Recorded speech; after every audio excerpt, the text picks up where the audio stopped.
Mumuwagire, Mama Brighton, please show love, show support to this young incredible talent, Allan Cruz, Mama Brighton. Yeah, eboza nukanjibarekere sijja jogerera. Being nti munnamwe nga bwe bannamawulire njagala ekyo kati mukiyige nga bwe nakubirizanga abayimbi twebeererewo era kyobola binaku bino concerts zibaawo olaba nga abayimbi baguze tables nga bagula tables bayingira mu shows z'abalala nga nange bwegenda ogula table 001 eyayo nambiru yange zirina okusookamu bwentyo era ngenda kugula ya Allan Cruz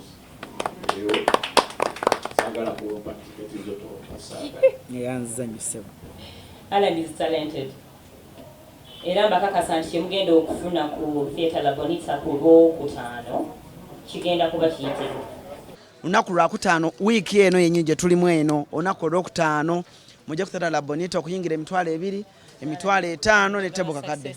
Munnange ekitone kyajjabuze naddalu lino.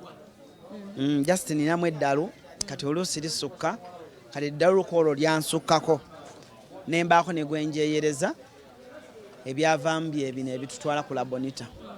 Nsoose brand nina 2 Katonda ya Allah yebale kumpa kitone brand nina 2 ine ya Mama Brighton na Allan Cruz. Eya Allan Cruz next year tuli ku Papas. Eya Mama Brighton this year tuli ku Labonita. So nasazeewo ne ngamba olaba abantu bakola olonze nzaani Kati kyaliwo Allan yenna gwe yakola naye nga kyaliwe ajja kubaamu musho. Yes. Definitely yes.